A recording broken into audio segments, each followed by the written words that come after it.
Welcome back, everybody, to the Westlake Hornets Teambuilder Dynasty here on NCAA Football 14. As today we have the introduction here to season number 14.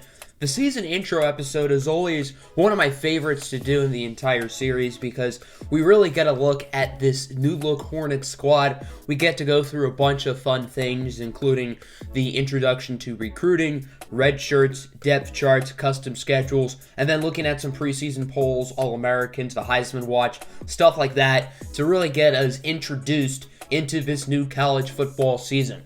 We are starting the year ranked number 1 in the nation, and before we start, we do have some pretty big news.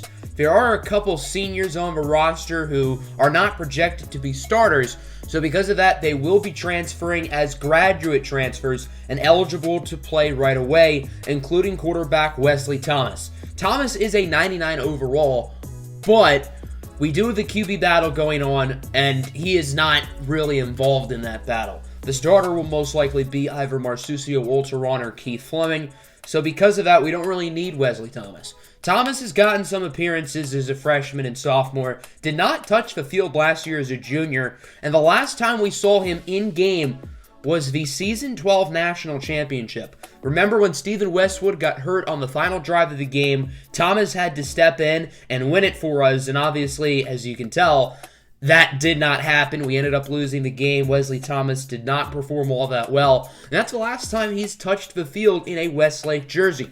So he will be transferring and will get an opportunity to start this year at Kansas State University. Kansas State had a Heisman-level quarterback a few years ago in Tony Prater. We played them back in Season 11 when they had Prater and demolished them.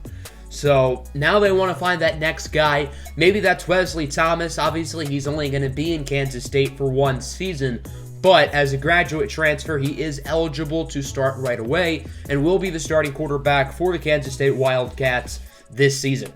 The other player who is a senior and graduate transfer is wide receiver Titus Moss. Moss is a really talented player, however, he's never gotten an opportunity to start with us, and he wouldn't have gotten a ton of playing time this year. He only has 5 career catches, but he's had some pretty spectacular ones. If you look at his numbers, he has 98 catching, 99 route running, 99 catching traffic, and 99 spec catch. He is super talented, but the problem is he's not overly athletic. Only 83 speed, 83 agility, 89 acceleration, and part of being a Westlake receiver, you gotta be freakishly athletic, and Titus Moss is not. So Titus Moss will be transferring to Minnesota, where he is instantly becoming their highest-rated player on the roster at a 94 overall, and he will be their top receiver this season. Although Moss doesn't really fit the credentials of being a Westlake receiver, he's a really talented player. He has a really good quarterback in Cedric Dahl, who is a senior. I believe Minnesota is ranked like number 15 going into the year, and Titus Moss instantly becomes their best offensive playmaker, so that Minnesota team could be really fun. I know it does suck to see 2 guys go, but they weren't going to play this year, so I figured it was the right thing to do to let them get their chance to shine, and I really hope both players succeed with their new teams. So now that that's out of the way, it is time to officially start all of this preseason fun, starting with the recruiting. I have spent the past few days working on custom recruits. For those who would like to make a custom recruit for the series next season, all you have to do is join my Discord. I will leave the link in the description. And speaking of custom recruits, the top player in the nation is a custom recruit. Actually, the top 2 players are custom recruits in wide receiver Isaiah Thomas and running back Tommy Taco, who is 5'5", 300 pounds. I don't like to make a ton of meme, unrealistic players, but it is good to add some here and there. An 85 overall pass rusher, Jabari Achebe. Wide receiver, Chad Johnson. If we get him, he is wearing number 85. If you get it, you get it. Another receiver, Terrence Simmons. It looks like there's a lot of receivers who want to come here in this class. The Burmester High quarterback, CeCe Vaughn, is the top quarterback in the nation. He was the Stephen Westwood replacement for Burmester High, and it looks like he's turned out pretty good. A bunch of other talented high school players in the state of Utah, including quarterback Bradley LaFleur, wide receiver, athlete hybrid Chet Kucharski. A lot of good players in this recruiting class, and potential future Westlake Hornets in here. So we will be scouting some of these players. We will also be going through insta commits a little bit later in the episode. So we are going to start with scouting. get ourselves introduced to some of these players. The number 1 player in the nation, Isaiah Thomas, actually goes up 3. He is an 81 overall. It never hurts to add more good receivers. I think he could be a really good get for us. Tommy Takova, running back, is an 82 with very high-level blocking stats, which I find interesting. Vlad Van Vector, a defensive tackle. I imagine he's related to Victor Van Vector. I don't know if they're brothers, because if you remember, the OG Westlake Hornet fans will remember Victor Van Vector was one of our starting defensive tackles in the first 2 seasons of the series. So I don't know how these guys would be brothers, because Vlad here would be nearly 20 years younger. Jabari Achebe goes down to an 83. He still looks like a monster. Linebacker Luberts Roy is an 81. Chet Kucharski goes up to an 81. He is known as Vanilla Fleming. If you understand what that means, long story short, he compares a lot to Keith Fleming. The only difference is Kucharski probably will play wide receiver in college, whereas obviously Keith Fleming will be playing quarterback. Both Fleming and Kucharski were high-level athletes. Both were really solid quarterbacks. Fleming obviously will play QB. And the man who replaced Fleming at Ogden High, Anthony Cortez III, as you can see, is a gem. He goes up to an 80 overall, the same rating as the other quarterback, C.C. Vaughn. Linebacker Thomas Hagen. We need linebackers, so he'd be a nice get. Running back Daniel Romer goes up to an 82. He looks like a really good power back. Got a few athletes here, and Maurice Kendricks and Barrett Williams. Kendrick looks like a quarterback, which isn't the biggest need right now for us, so I don't know how much I'm going to go after him. Barrett Williams here does not look like a quarterback. Maybe he could play defensive back. I think he's best suited to play running back, though. Wide receiver Taylor Tyler, 96 speed. He's pretty short, but he can absolutely fly. I know quarterback's not a need, but there were some very intriguing prospects here, like C.C. Vaughn, like Anthony Cortez III. Another one there is Lane Stern-Apple. Cornerback Paul Fuqua goes up to a 77. And then I really want to emphasize improving the offensive line in this recruiting class, so we're going to go after a few, including tackles Antonio Osborne and Kenneth Williams, along with guard Marcus Crum, who all look like really solid players. There are a bunch of other good players down the board here who we will certainly get to scouting soon and maybe get them to commit. So now it's time to look at the opening day depth chart. And obviously we have a quarterback battle here between Keith Fleming and Marsucio Olteron. Fleming will technically be the day 1 starter. However, both of them will get pretty much equal playing time until we determine who the starting quarterback is. For those who remember the Season 11 quarterback battle between Stephen Westwood and Rodney Allen, this one is going to be fairly similar. The only thing is I hope it doesn't last like half of the season. We did win a national championship in Season 11, so it all worked out, but I don't want this battle to last a majority of the year. The first candidate is the favorite to win it, in my opinion, and that is Keith Fleming. When Fleming and Olteron both got some playing time last year, Fleming was the better player. He threw it better, and he ran the ball really well, too. Fleming actually got some playing time even during the middle of games, where he would be used as a Taysom Hill type player, specifically a quarterback in the backfield who would have nice runs, but could also make plays with his arm. Fleming has a really strong arm, and obviously his rushing ability, the big play ability is there. He needs to work on his consistency, though. He wasn't always consistent when he got playing time last year. I think the same can be said about the other candidate, Marsucio Olteron. Olteron has the more polished arm than Fleming. However, if you watched the games last year, it was fairly clear that Fleming's arm was better, which is why I think Fleming is the favorite. However, Marsucio Olteron will certainly get a fair shot to win this battle as well. The big concern with Olteron is he does not evade pressure well. He got sacked quite a bit last season when he got to play, so that is a little bit concerning for me. He does have good mobility. He certainly is not as mobile as Keith Fleming, but I think he's a really talented player. Also, the high school pedigree is there. He was excellent in high school. So, very interesting QB battle we've got going through these next few weeks. Moving on to the rest of the team, we will have a running back by committee again. John Cummings, Isaiah Sparks, and Irving Porter are all back this year, but expect Matt Miller, a redshirt freshman, to also get touches. So, we have a four-headed monster in the backfield this season. J.C. Godwin will be the fullback. Wide receiver is pretty much exactly the same, with the only difference being no Titus Moss, but he would not have started anyway. Reggie Herman returns as the tight end. Lamar Gallagher will be the new tight end too. And junior Paul Richard will actually be getting redshirted. We'll go over redshirts in a minute. Looking at the offensive line, we do have a few new starters here. Willie Wiggins at left guard and true freshman John Thompson at right tackle. The other 3 starters are the same from last year. We have 2 new defensive ends. Will Herring and Nick Gardner will be the listed starter. However, I do want to give freshman Russell Ingram Jr. some playing time. Ingram has that dynamic speed off the edge, and the best type of pass rushers for us are speed rushers. We've seen what some fast edge rushers like Delvin Hines and like Cole Spencer have done for us. I'm not saying Russell Ingram Jr. is the next Cole Spencer or Delvin Hines, but he compares to those two a lot more than both Nick Gardner and Will Herring. Defensive tackle will be similar. Richard Rivers Jr. and Kez October will once again be 1 and 2. At linebacker, true freshman Winston Johnson will be starting at left outside linebacker.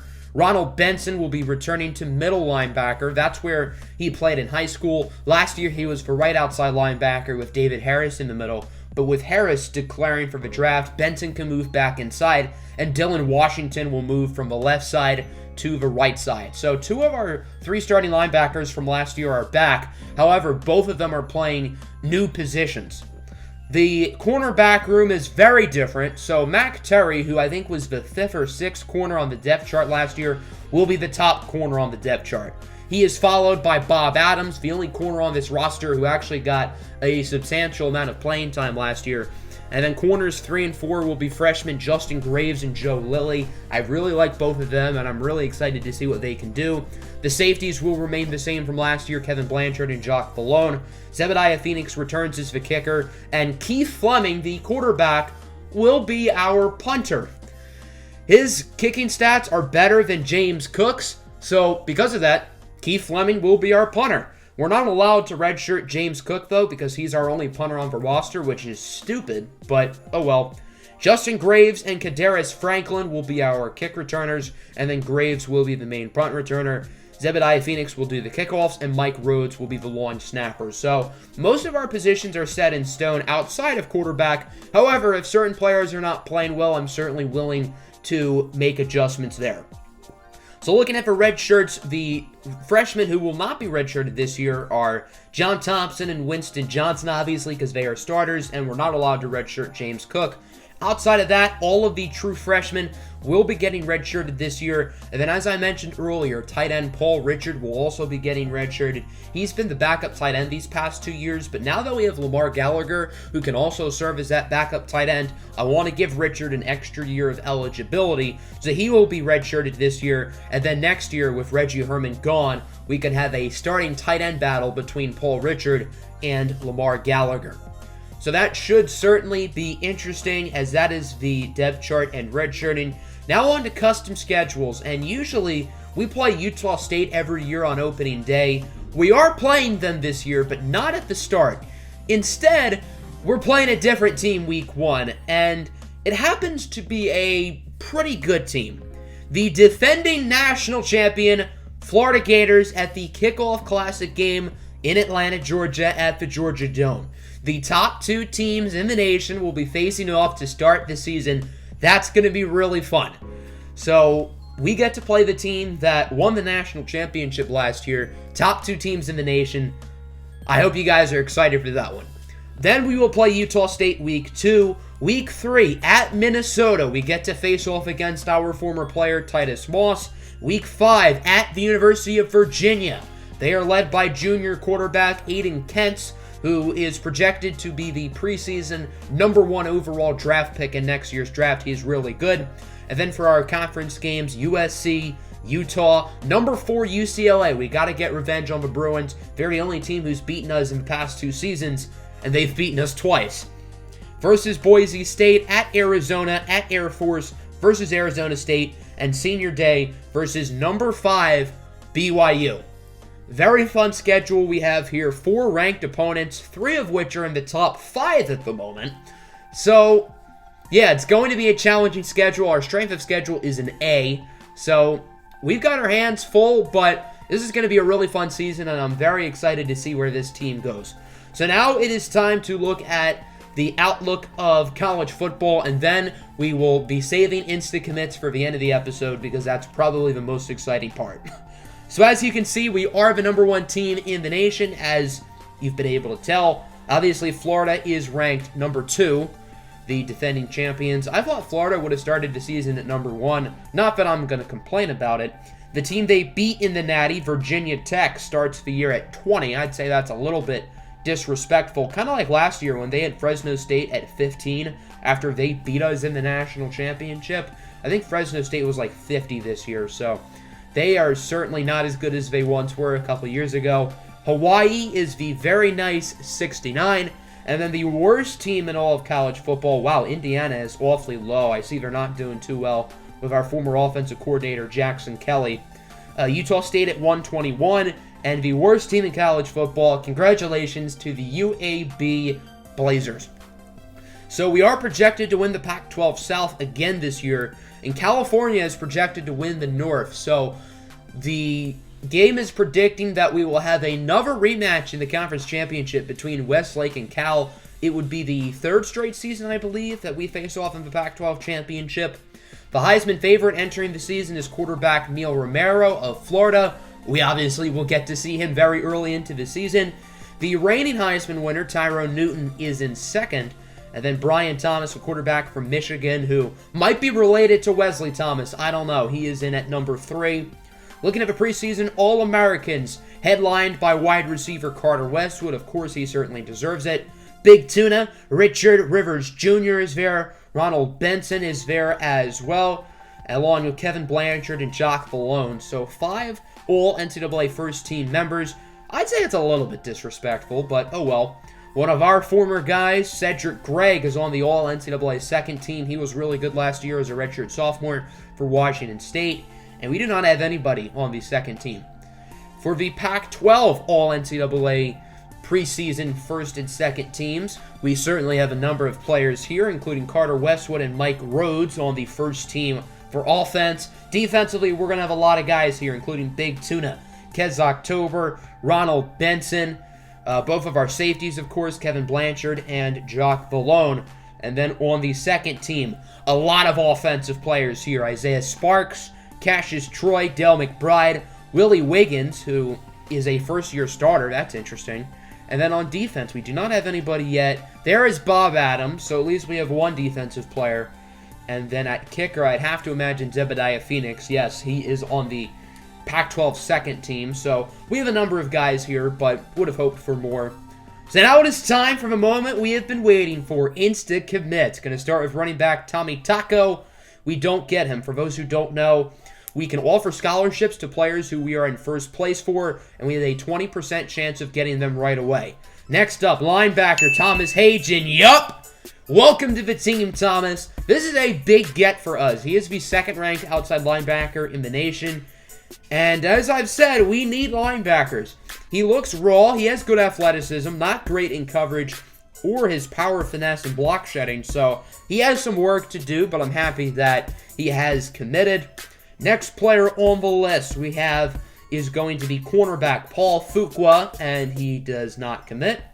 After him, offensive guard Marcus Crum, and we got him. Our second instant commit of the day, and I think Marcus Crum will probably start for us next year as a true freshman. With Willie Wiggins gone at guard, because he is a senior, we need somebody to step in there, and we don't have anybody to step in at the moment. I think Marcus Crum is good enough to start there, so that is a huge get for us, and I'm happy we don't have to worry about getting a starting guard because, well, now we have one. Tight end Corey Massey does not commit. Center Brandon Daniels also does not. Defensive end Michael Carlson, nope. Now we're on a little cold streak. Athlete Doug Nicholson does not commit. Linebacker Nick Smith, nope. Another linebacker Gordon Waters Key, and we got him! A custom recruit from Burmester High, linebacker Gordon Waters Key. As I've said, we need linebackers, and as we scout him, he goes up to a 77. I think he's better than the first player we got, Hagen. I think Waters Key has really good finesse moves. His coverage is better, and he's equally as athletic. I don't know why Hagen is rated higher, but oh well. He also has his twin brother, Dax Waters key here, so that's fun. Athlete Chase Holly does not commit, but we do get athlete Jason Wilson, a 4-star from Monahans, Texas, as we scout him. He goes up to a 73. I don't really know where he would play.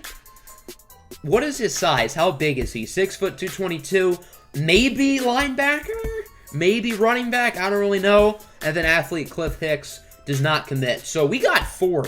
This was a massive victory, in my opinion, for us insta-commit-wise with getting linebacker Thomas Hagen, guard Marcus Crum, linebacker Gordon Waters-Key, and athlete Jason Wilson. So sometimes we do really well in insta-commits, sometimes we don't. This year we did do really well. So this is how we will allocate our points for the start of the season. We are putting points into, I believe, 21 players, which is a lot. Sometimes I put a lot of points into a small amount of players, but this year we're putting a lot of points, spreading them out on a number of players. The only guy who will be getting 700 is pass rusher Jabari Achebe, because he looks like such a monster. I think he had like 90 speed or something. So I kind of want that guy on my team because he looks like a beast. Other than that, we're spreading them around fairly evenly for the most part, and as the next few weeks go on, obviously we'll be able to tell who has significant interest in us and use our points accordingly.